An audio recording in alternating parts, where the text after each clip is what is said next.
안녕하세요. 오늘은 정말 많은 분들이 좀 어려워하시는 영어 이메일 작성법을 제대로 한번 파헤쳐 보려고 합니다. 유학이나 뭐 어학연수 준비부터 시작해서 대학 생활, 또 직장까지 이 영어 이메일은 정말 피할 수가 없는데요. 마침 김 원장이라는 분이 정리하신 영어 이메일 기본부터 실전까지라는 아주 유용한 자료가 있더라고요. 그래서 이걸 바탕으로 여러분이 좀 자신감을 갖고 네, 영어 이메일을 쓸 수 있도록 핵심만 쏙쏙 뽑아 드릴게요. 당장 뭐 교수님께 과제를 낸다거나 아니면 인턴십 지원할 때 인사 담당자랑 소통할 때 이럴 때 정말 꼭 필요하잖아요. 아마 여러분 중에는 영어 이메일 이거 첫 줄부터 뭘 써야 돼. 격식은 또 어디까지 처려야 하나. 이런 생각, 네, 한 번쯤은 해보셨을 거예요. 그래서 오늘 저희 목표는 이 가이드라인을 통해서 영어 이메일의 그 기본 뼈대부터 시작해서요. 상황별 표현, 자주 빠지는 함정들, 그리고 아주 실용적인 팁까지 확실하게 짚어드리는 겁니다. 네. 그래서 여러분이 실제로 바로 써먹을 수 있게 도와드리는 거죠. 맞아요. 특히 그 영어권 문화에서는 이메일 형식을 제대로 갖추는 걸 굉장히 중요하게 생각합니다. 이게 뭐 단순히 그냥 보기 좋으라고 하는 게 아니라 명확하게 소통하고 또 전문적인 인상을 주고 결국엔 좋은 관계를 만드는 그 기본 중의 기본이거든요. 잘 짜인 이메일은 받는 사람에 대한 어떤 배려이면서 동시에 효율적인 소통의 시작이라고 할 수 있죠. 좋습니다. 그럼 이 가이드에서 강조하는 영어 이메일의 기본 구조부터 한번 하나씩 살펴볼까요? 크게 5가지 요소만 기억하면 된다고 하는데요. 제목, subject죠. 그리고 인사말, greeting, 본문, body, 맺은말, closing, 그리고 마지막 서명, signature. 네, 이 5가지 틀만 잘 잡아도 이메일의 완성도가 확 달라진다는 거죠. 자, 첫 단추는 바로 제목 서브젝트입니다.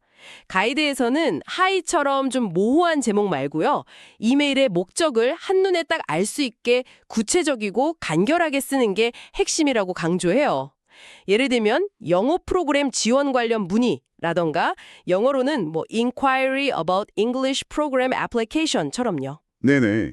여기서 되게 중요한 포인트가 제목이 단순히 내용을 요약하는 걸 넘어서 뭐랄까 그 이메일의 운명을 결정할 수도 있다는 점이에요. 수신자는 사실 제목만 보고도 메일의 중요도나 긴급성을 판단하고 언제 읽을지 심지어 읽기는 할지 이걸 결정하거든요. 명확한 제목은 스팸 필터링을 피하는 그런 기술적인 면도 있지만 근본적으로는 받는 사람의 시간을 존중한다는 표현이고요. 또 내용에 대한 기대치를 관리하는 첫걸음인 셈이죠. 오, 그렇죠. 제목으로 딱 시선을 끌었다면 그 다음은 이제 어떻게 대화를 시작할지가 중요하겠네요. 바로 인사말, greeting인데요.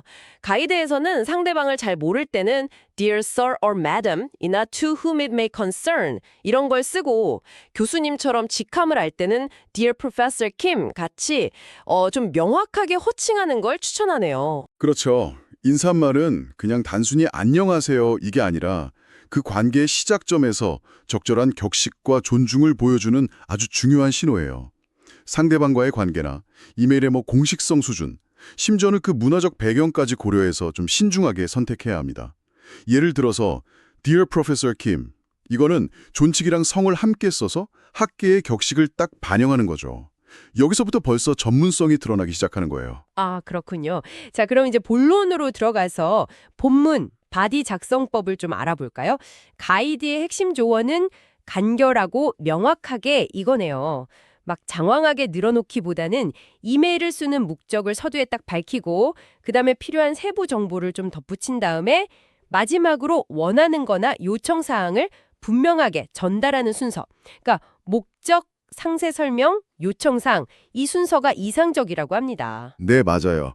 이 구조가 특히 중요한 이유가 대부분의 그 비즈니스나 학업 관련 수신자들은 시간이 사실 좀 부족하거든요. 핵심을 빨리. 그렇죠. 빨리 파악하고 싶어 하죠. 네. 네, 핵심을 빨리 파악하고 싶어 해요.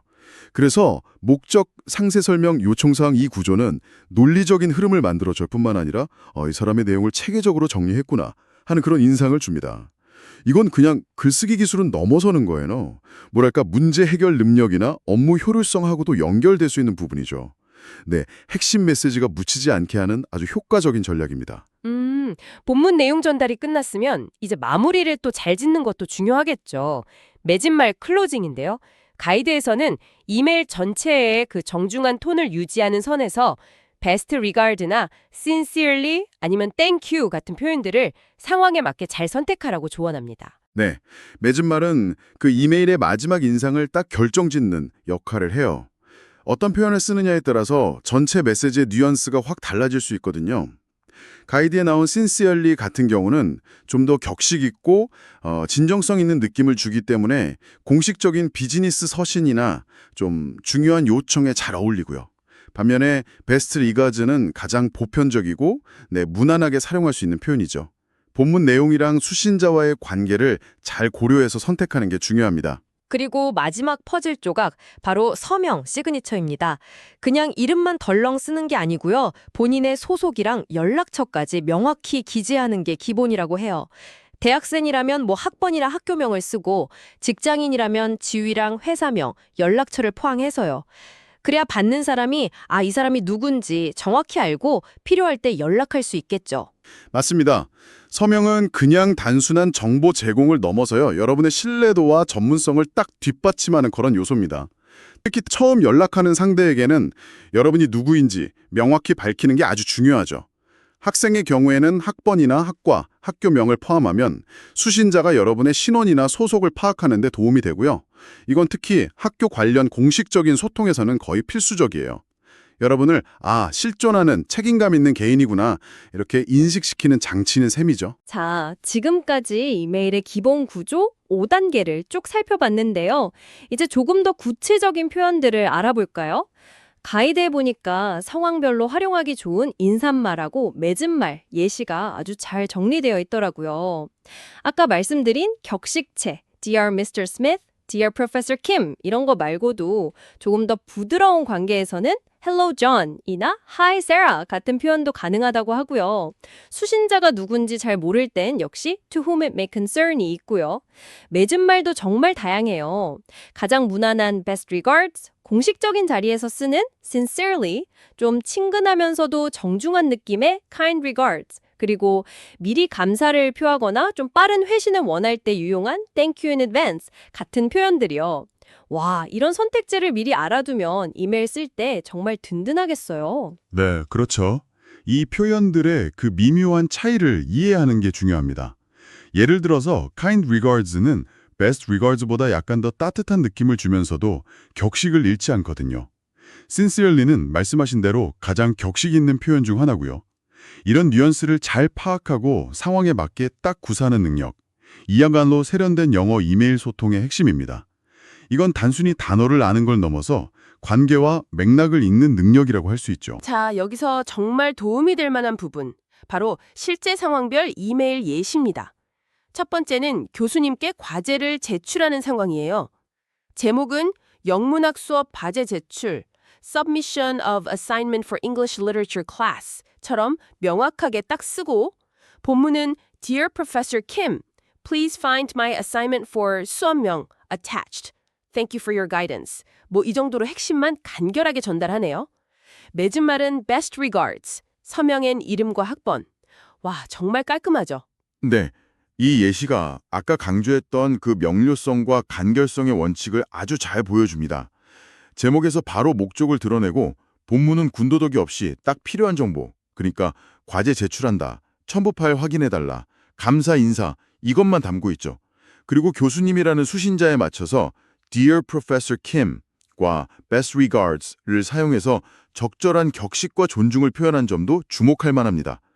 불필요한 서론이나 변명 이런 거 없이 핵심에 딱 집중하는 거죠. 네, 두 번째 예시는 인턴십 지원 메일입니다. 이건 많은 분들이 실제로 써야 할 상황일 텐데요. 제목은 역시 마케팅 인턴십 지원, Application for Marketing Internship Position처럼 구체적으로 작성하고 인사 담당자를 특정할 수 없을 땐 Dear Hiring Manager 이렇게 시작하네요. 본문에서는 지원하는 포지션을 명확히 밝히고 이력서랑 커버레터 첨부했다는 걸 알리면서 I am eager to contribute my skills to your team 같은 문장으로 기여 의지를 간결하게 어필하고요. 맺은 말은 좀 더 공식적인 느낌의 sincerely, 그리고 서명에는 이름, 학교, 전공, 연락처 등 필요한 정보를 모두 포함하고요.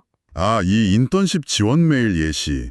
이거는 전문적인 첫인상을 만드는데 필요한 요소들을 아주 잘 담고 있습니다. 목적의 명확성, 그러니까 제목이랑 본문 첫 문장부터 딱 나오죠. 그리고 필수 정보 제공, 첨부 서류 안내 같은 거요. 또 긍정적이고 적극적인 태도 표현, 그리고 공식적인 상황에 걸맞은 격식, sincerely 사용까지. 특히 서명에 연락처 정보를 정확하게 기재하는 거, 이거는 나중에 후속 연락을 위해서 정말 매우 중요합니다. 이메일 하나로 지원자의 어떤 꼼꼼함이나 프로페셔널리즘을 엿볼 수 있게 하는 거죠. 오케이. 이론이랑 좋은 예시 봤으니까 이제 좀 반면교사 삼을 만한 얘기로 넘어가 볼까요? 초보자들이 흔히 저지르는 실수들입니다. 이걸 알아두면 같은 실수를 반복하지 않겠죠? 가이드에서 가장 먼저 경고하는 실수가 바로 제목 없이 메일 보내기. 받는 사람 입장에서 진짜 황당할 뿐 아니라 최악의 경우에는 스팸으로 처리될 수도 있다고 합니다. 네, 이건 정말 기본적인 에티켓 문제예요. 스팸 필터는 둘째치고요. 제목 없는 메일은 수신자의 그 메일함에서 정체불명의 존재가 돼버려요. 내용을 파악하려면 불필요하게 열어봐야 하고 나중에 검색하기도 어렵죠. 바쁜 사람에게는 이게 상당한 불편을 초래하는 일이고요. 발신자의 부주의함이나 심지어 무성애함으로 비춰질 가능성이 아주 큽니다. 생각만 해도 아찔하네요. 자, 두 번째 실수는 우리말 표현을 그대로 영어로 옮기는 거, 직역체 사용입니다. 예를 들어서 숙제를 당신에게 보냅니다를 I send homework to you 뭐 이렇게 쓰는 식이죠. 가이드에서는 이런 표현이 좀 어색하거나 부자연스럽게 들릴 수 있다고 지적하면서 I am submitting my assignment처럼 해당 상황에서 원어민들이 일반적으로 쓰는 자연스러운 표현을 익혀 쓰는 게 중요하다고 강조합니다. 아, 이건 언어의 구조적 또 문화적 차이 때문에 발생하는 문제입니다. 직역은 때로는 의미 전달에 실패하거나 심지어 오해를 불러일으킬 수도 있어요. 영어에는 특정 상황에 맞는 어떤 관용적인 표현이나 선호되는 동사 선택 같은 게 존재하거든요. Submit an assignment 같은 그런 표준적인 표현을 사용하는 것은 단순히 맞는 영어를 쓰는 걸 넘어서 이 사람이 영어권의 소통 방식에 익숙하구나 이런 인상을 줍니다. 세 번째 실수는 불필요하게 긴 문장을 쓰는 경향입니다. 하고 싶은 말을 막 한 문장에 다 담으려다 보면 문장이 복잡해지고 핵심이 흐려지기 쉽죠. 가이드에서는 한 문장에는 하나의 메시지만 담는다 이런 생각으로 간결하게 작성하라고 조언합니다. 맞아요. 명료함이 생명인 비즈니스나 학업 관련 소통에서 길고 복잡한 문장은 거의 독이에요, 독. 읽는 사람이 요점을 파악하는데 에너지를 소모하게 만들고 오독의 위험도 높이죠. 특히 영어가 모국어가 아닌 수신자에게는 더욱 그렇습니다. 짧고 명확한 문장 여러 개로 나누는 것이 훨씬 효과적이고 여러분의 생각을 명료하게 전달하는 데 도움이 됩니다. 그리고 네 번째 실수. 이건 진짜 많은 분들이 경험했을 것 같은데요. 바로 첨부 파일 누락입니다. 본문에는 please find attached 이렇게 멋지게 써놓고 정작 가장 중요한 파일을 빼먹는 경우죠. 보내기 버튼 누르기 전에 마지막 확인 정말 필수겠네요. 네, 이건 실수 중에서도 가장 치명적일 수 있는 실수죠. 중요한 서류나 과제를 보내면서 파일을 누락하면 단순히 부주의한 걸 넘어서 신뢰도에 큰 타격을 줄 수 있습니다. 가이드의 제안처럼 본문에 첨부 파일을 확인해 주세요. Please find the attached files 라고 명시하는 습관. 이게 수신자에게 안내하는 역할도 하지만 스스로에게 파일 첨부했나? 하고 다시 한번 체크하게 만드는 좋은 장치가 될 수 있어요. 자, 가이드 마지막 부분에는 이런 실수들을 피하고 더 나은 이메일을 쓰기 위한 아주 실용적인 팁들이 잘 정리되어 있어요. 첫째, 핵심만 간결하게 전달하는 짧고 간결하게 쓰기. 둘째, 아무리 친한 사이라도 기본적인 공손함 유지하기. 셋째, 보내기 전에 오타 민 문법 오류 꼼꼼히 교정하기.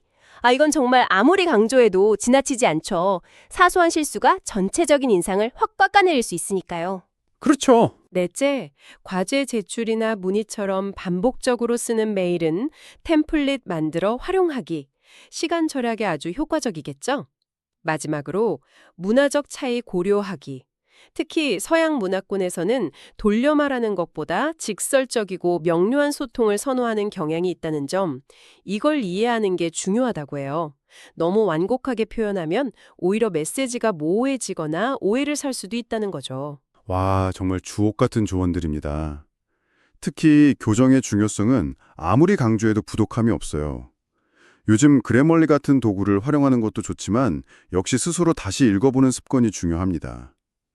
템플릿은 효율성뿐만 아니라 일관성을 유지하는 데도 도움이 되고요. 그리고 문화적 차이에 대한 인식. 이거는 정말 글로벌 시대의 필수적인 소양입니다.